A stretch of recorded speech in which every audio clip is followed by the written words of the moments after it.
This is my demo for COMPE560 project assignment number 3. My name is Christian Borges. I'm using Super Putty to connect to the JSON and Volta servers.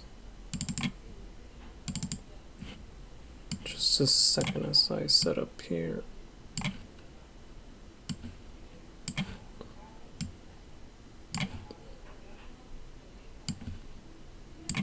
There we go. I'm using a password manager for my stuff, so I'm going to just copy and paste here and here. Yep. Now I'll execute the client.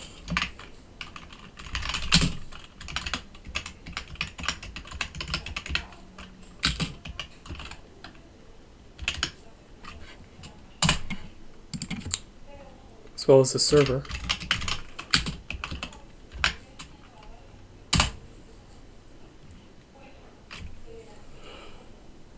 I'm using command line arguments to change my ports, as well as the server for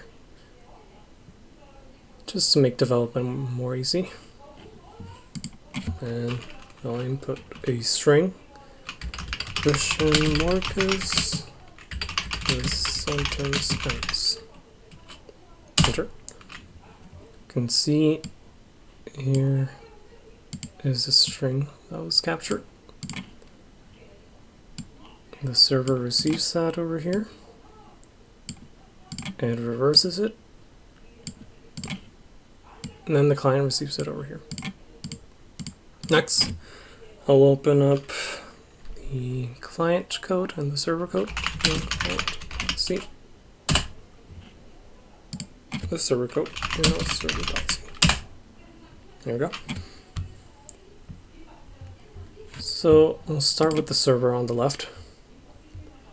The server code begins by ensuring that the code receives a correct amount of command line arguments, which can be seen in this section of the code. In this case, the only command argument that it receives is the port number. It's just an example. Here it gets the port number, and it translates it into an integer from a string. On the client, we do the same, except we have two added arguments, or two total, that are added, which is the IP address and the port number. This is the IP address for JSON. The one used was 0.3, or rather, this is the IP address for Volta, though the one that I use in my presentation right now is JSON, which would be 0.3 instead of 0.4.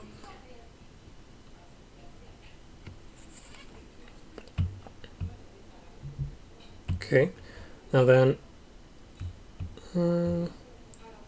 here we have the client, the client code asking the user to enter a string.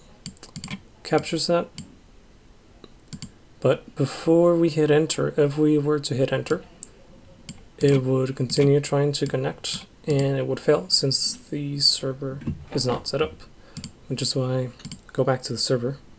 Server has to run, the server has to run before this string is entered. So on the left we have the TCP socket, which is created with the socket function, which begins a new communication endpoint. We use af_inet to specify that we are using IP version 4. sock_stream indicates that a two-way byte stream is to be established, and the zeros is simply used to indicate the type of protocol. In this case, the only one for the protocol family, which is why we have 0 rather than a specific protocol. Just a second as I scroll down. Oops. Okay, where was I? Here. Next, the socket address underscore in structure is created. We specify that we're using IPv4 protocol, just like over here. Then the IP address is specified with in address underscore any, which tells it that the server can receive packets destined to any of the interfaces on the computer. And it is transformed into the network byte order with HSUN-L. The port is assigned right here. It uses a similar function as the one above, HSUN-S, to transform it into the specific byte order of the network.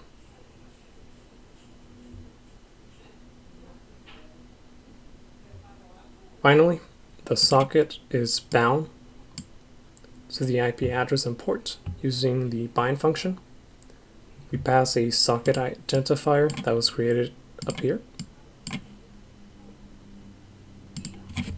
We also pass the socket underscore address in structure, and we specify the size of that structure.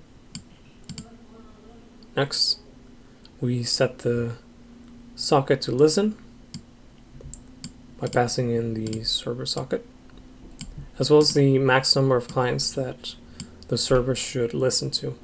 In this case, max clients is set to 1, because we only have one client. We also create a socket address underscore in structure for the client, and we also set the protocol to be IPv4.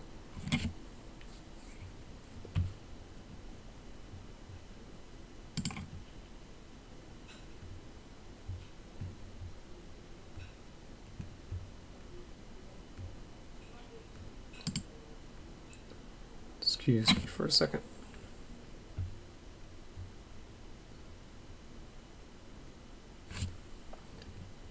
Next, we have the buffers that are created.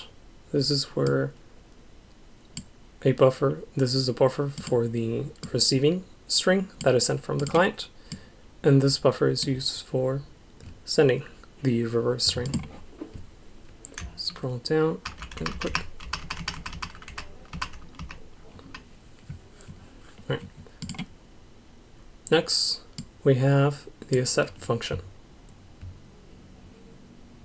Now the accept function is used to accept a new connection. It blocks the server until the client begins communicating with it, and we pass the socket created at the beginning, along with the socket address for the client, as well as its length.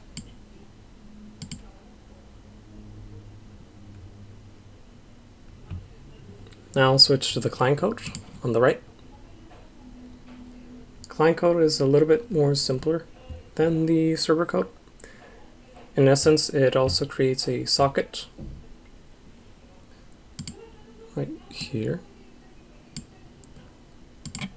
with the same parameters for IPv4, socket underscore stream and 0.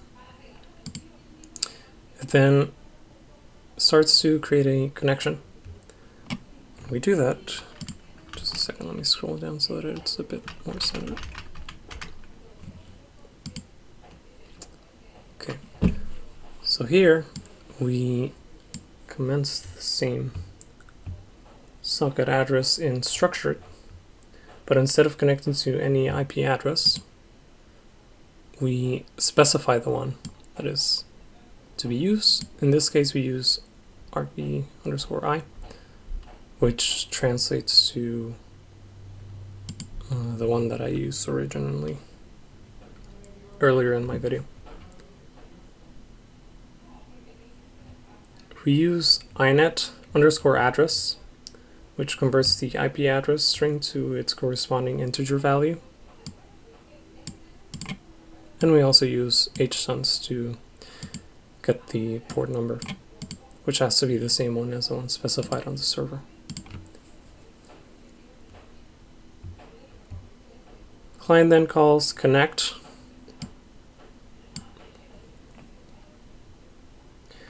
and it passes in the client socket identifier, the socket address in structure, as well as the size of that structure.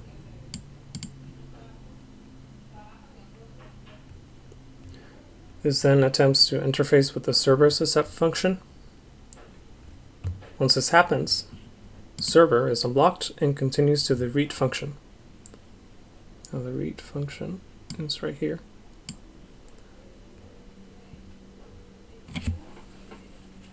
This time the client socket file descriptor returned by the accept is pass instead,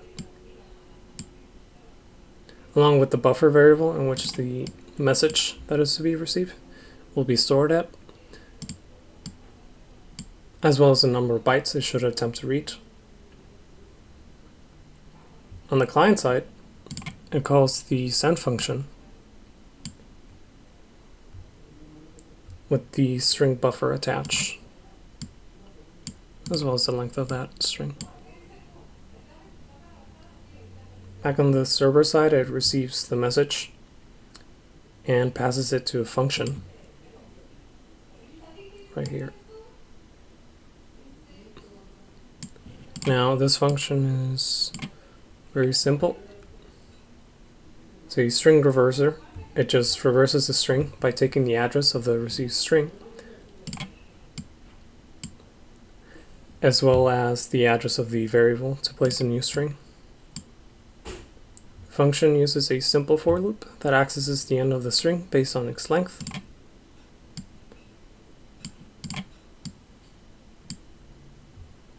And works its way down to element 0 as it assigns the values to the new string. Finally, it sends back the reverse string. Excuse me for a second. It sends back the reverse string with send as well. The socket file descriptor is passed along with the buffer from which the message is sent, as well as the size of the message that is being sent, and 0 flags, no flags. The program then closes,